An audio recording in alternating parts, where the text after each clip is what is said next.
Today I want to talk about crafting through stress and difficult times in your life.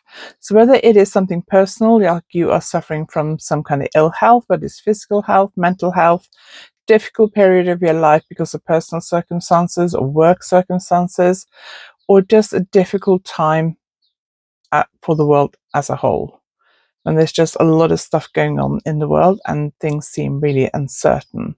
I just want to talk about how crafting has helped me through those difficult times of my life. So I hope you enjoyed today's video.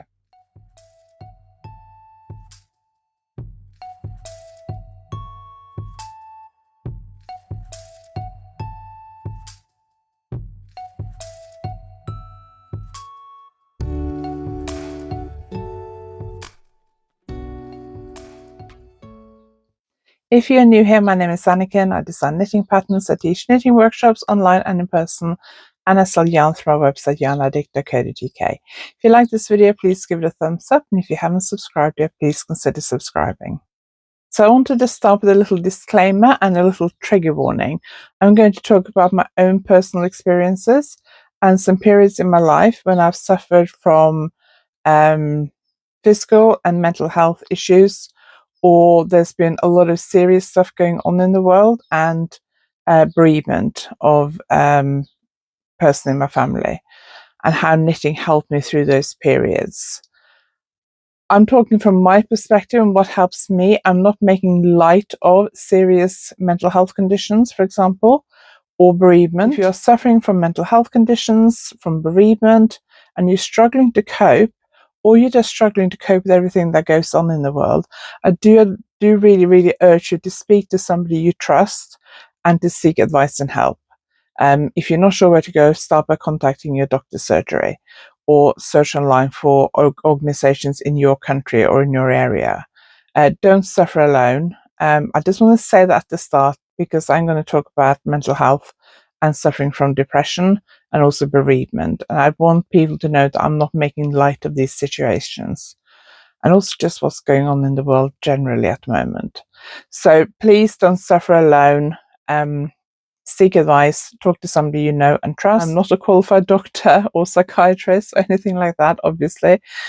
I'm just sharing what's helped for me and how things have supported me over the years. But during one of those periods, I was also seeking medical help for the issues I was facing. So I just want to start by saying that if you think this topic is going to be too heavy and something you can't cope with at the moment, that's fine.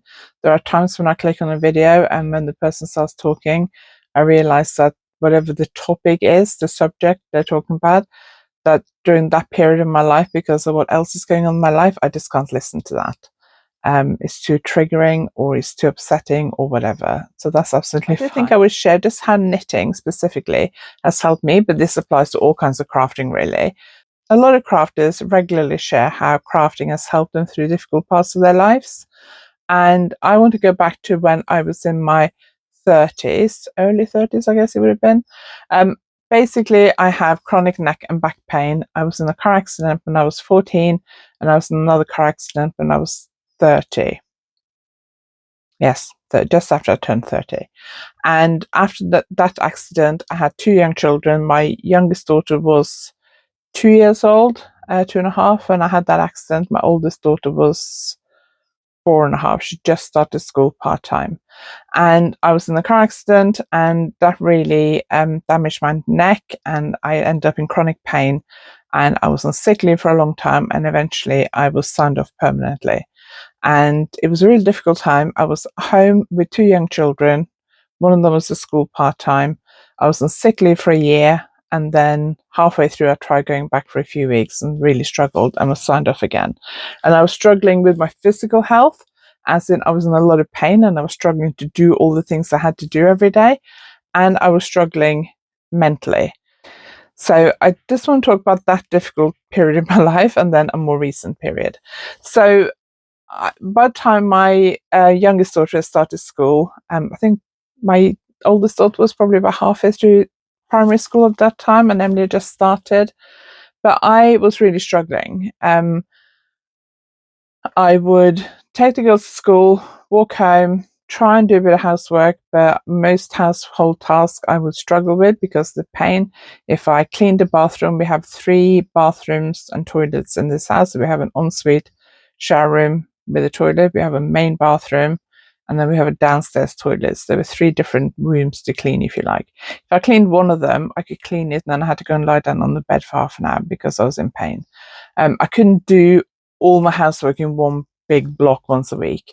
If I walked the kids to school, I would walk home and be in pain. And the school is literally 10-minute walk from where we live. In the summer, if the kids are outside at lunchtime playing and I sit in the garden, I can hear them. So we're not that far from their primary school.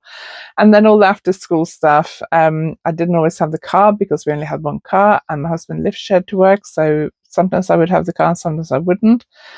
So sometimes I had to walk them to their after school activities like ballet and swimming and things. And that could be quite difficult because of the pain I was in. And when you're in chronic pain for a long time, you do usually end up quite depressed.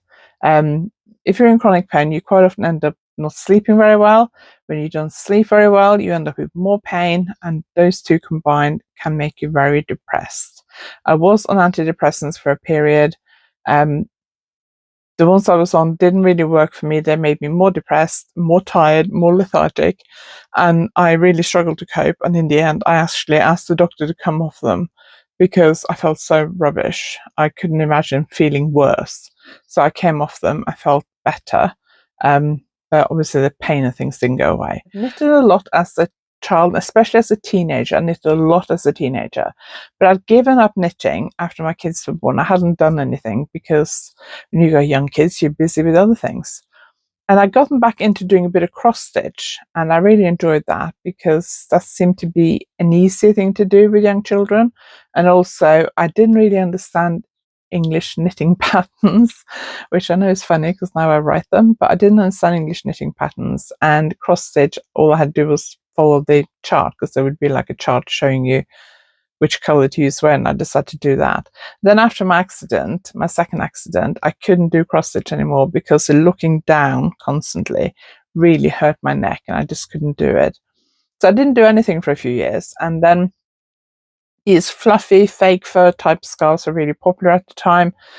Loads of my daughter's friends had them at school.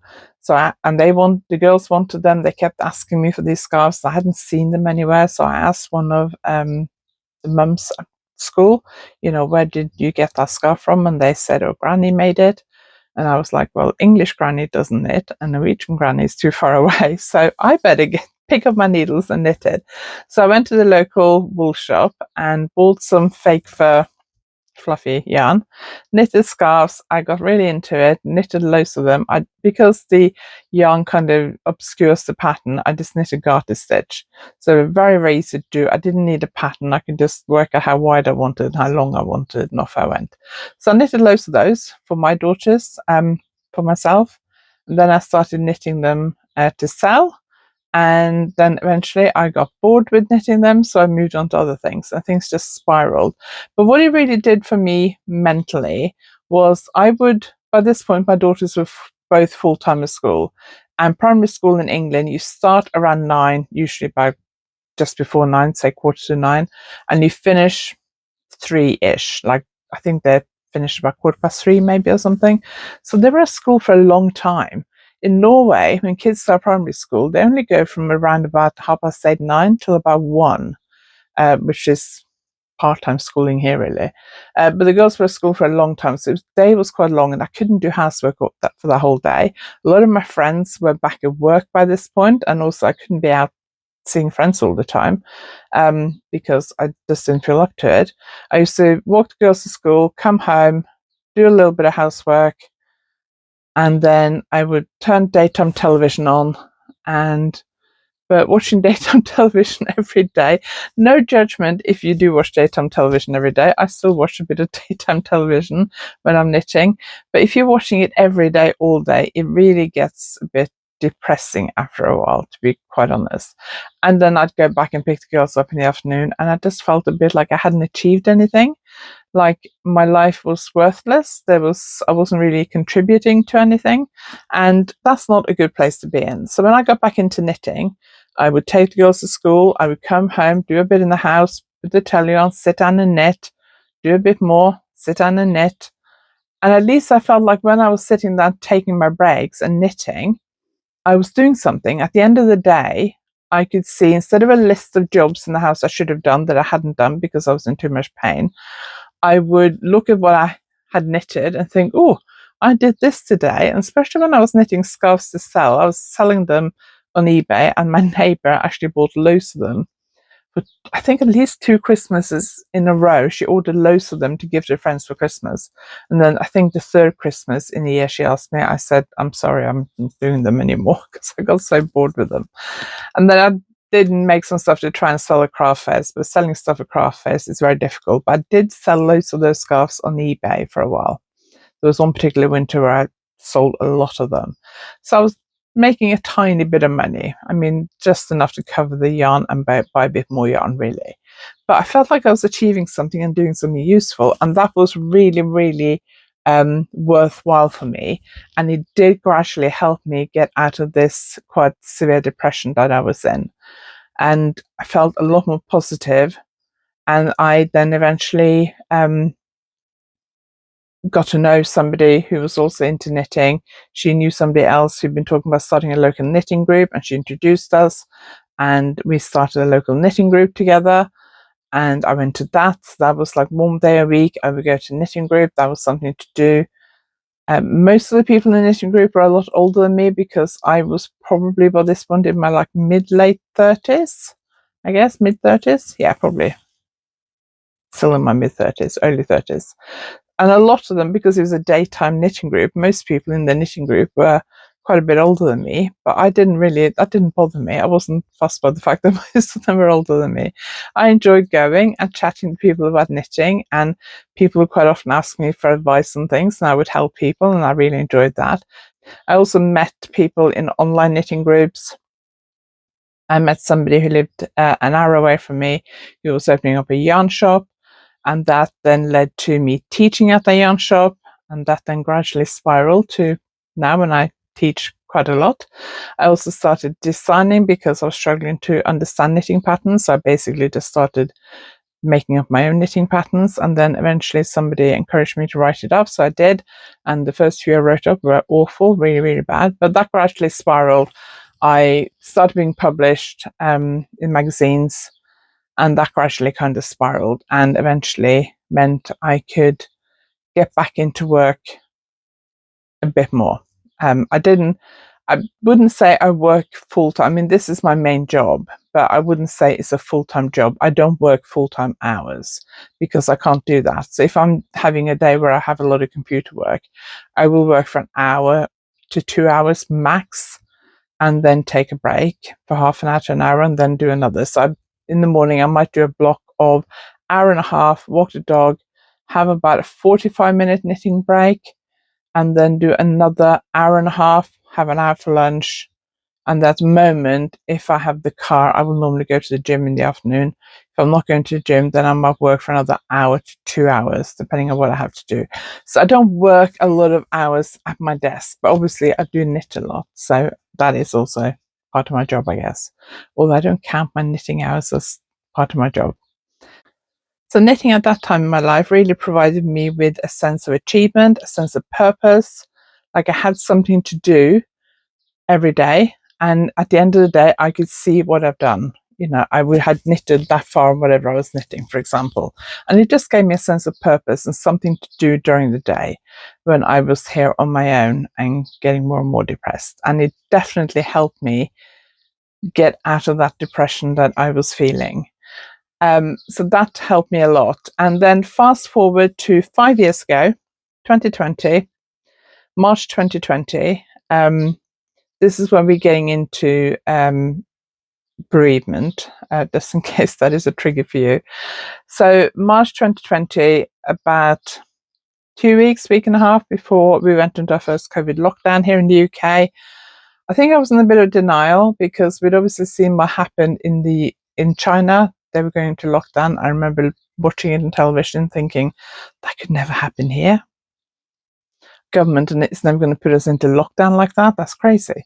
And then I saw it happen in Italy and I was like, oh, could that happen here? And then it happened in Spain, and then very quickly we went into lockdown here. Just before we went into the first lockdown, I had a phone call from Norway. My sister, who's 3 years younger than me, had been diagnosed with cancer a year before.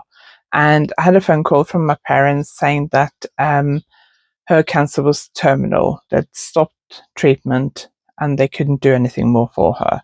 I immediately said, I want to come home. I talked to Simon. I said, I'm coming home. One of my daughters said, I'll go with you.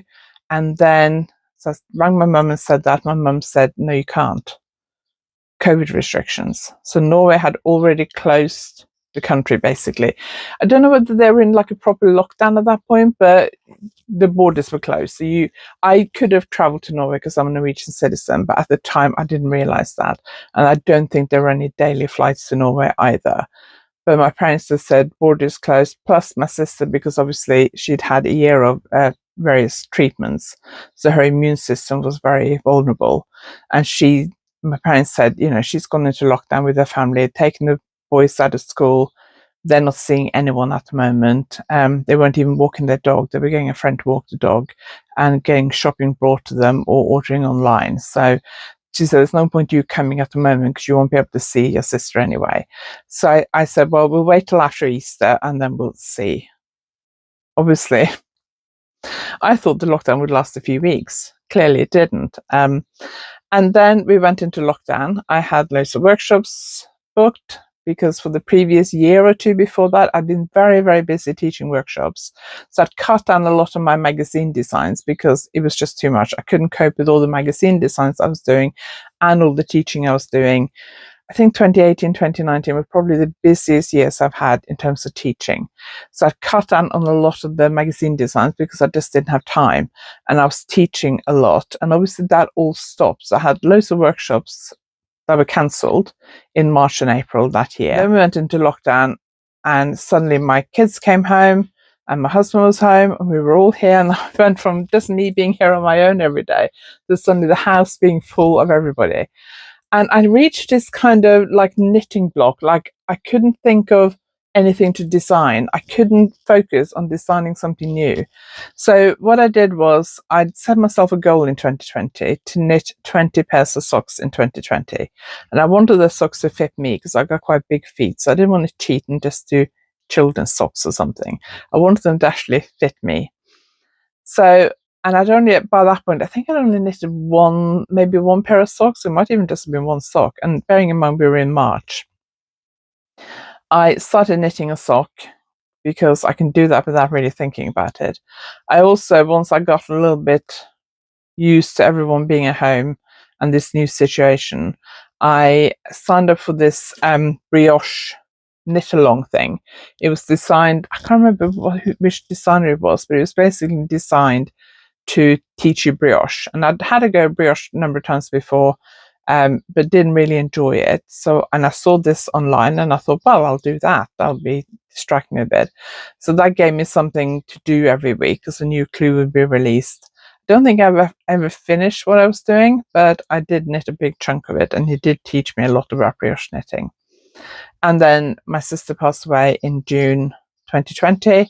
We had to go to Norway. We were still in lockdown here, so getting flights to Norway was very difficult. We had to fly via Paris, and Simon came with me, and we were unsure whether he was going to be able to get into Norway because Norway was still closed to foreigners.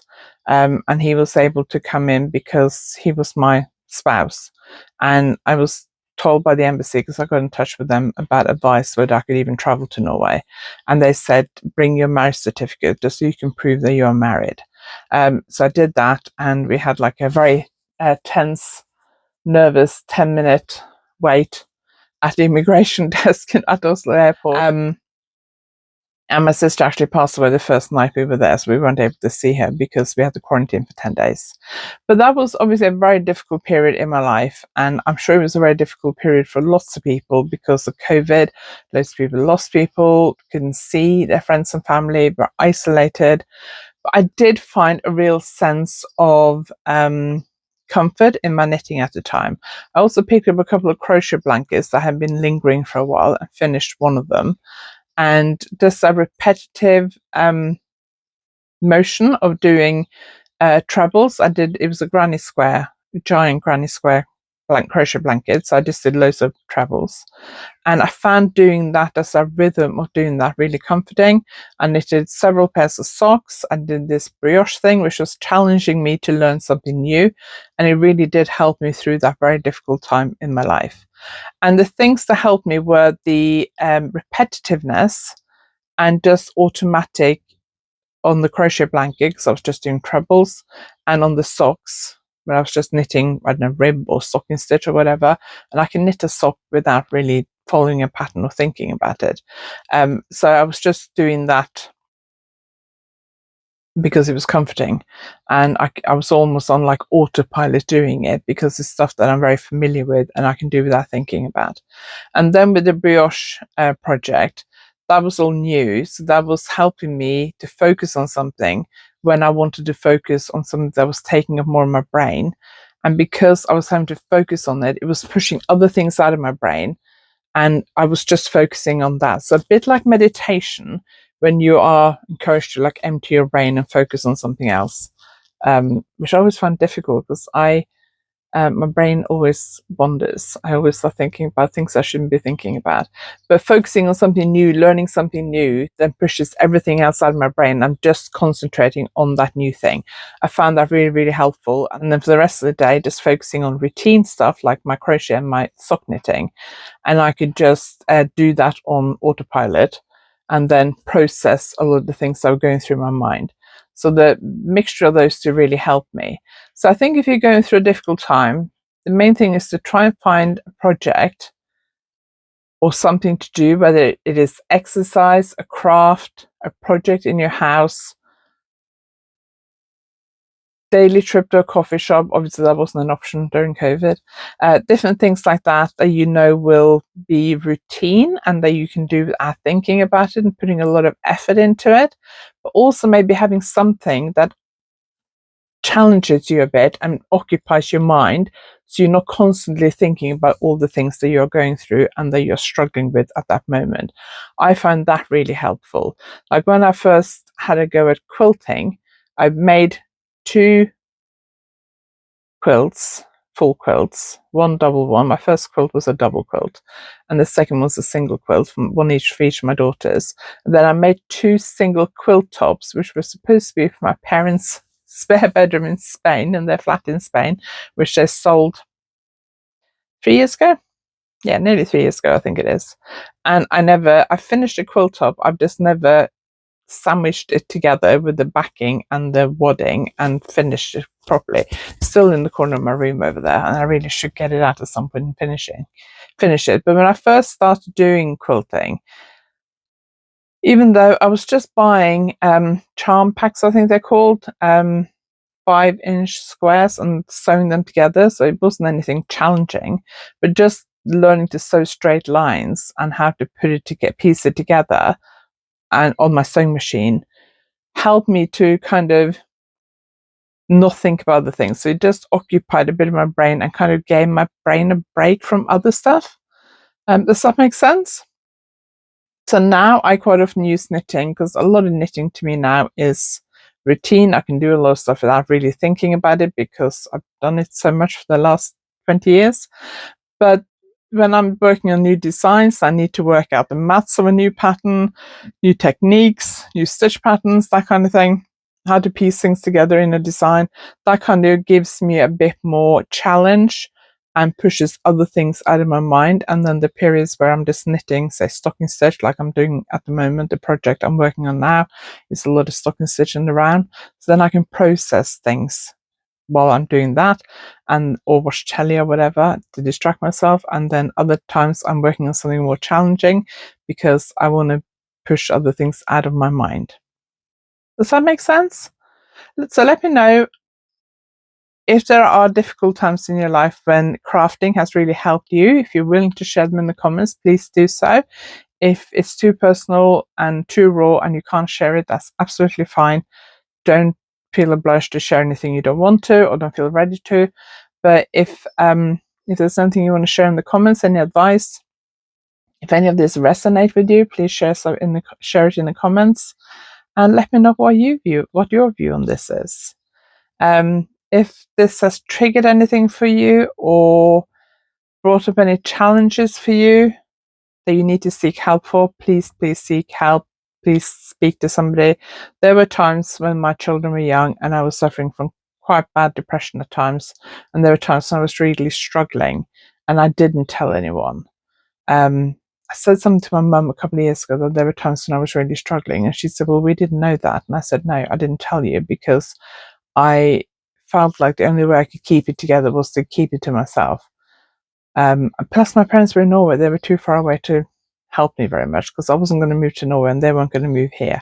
And my mum came over like 3 or 4 times a year anyway, so there wasn't really an awful lot else they could do. But I'm not even sure whether my husband really knew how difficult things were at times, because we just had to survive and get through and get on with life. And now that my pain is more under control, because there's less pressure from a family point of view because my kids are grown up, and I'm more in a better place psychologically and physically, fitter, healthier. Still have chronic pain, and there are still times when it gets me down, especially if I'm struggling to sleep and things. But on the whole, I am so much better, like so much better. If I'm kind of thinking about how I felt at times, say 20 years ago, between 20 and 30 years ago, between 15 and 30 years ago, let's do that.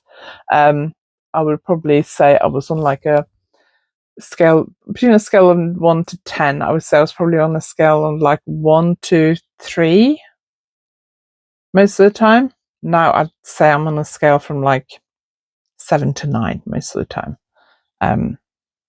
I still have chronic pain. If I could get rid of that, it'd be great, but that's not going to happen. So, yeah, things have improved, and knitting has definitely been a force for good in my life.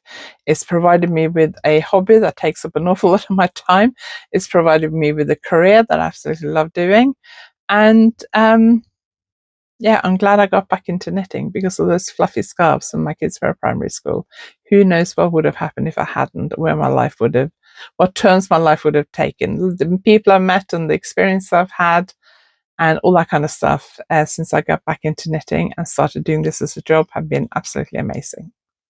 So let me know in the comments what your views on this are. Do you agree with me? Do you not agree with me? Have you got any things you want to share in the comments? Please do so if you're happy to do it. But please be respectful in the comment and respect other people's point of view and personal experiences. That's it for today. Thank you very much for watching. I hope you enjoyed this video. If you liked it, please give it a thumbs up. And if you haven't subscribed yet, please consider subscribing. I will see you next time. Thanks for watching.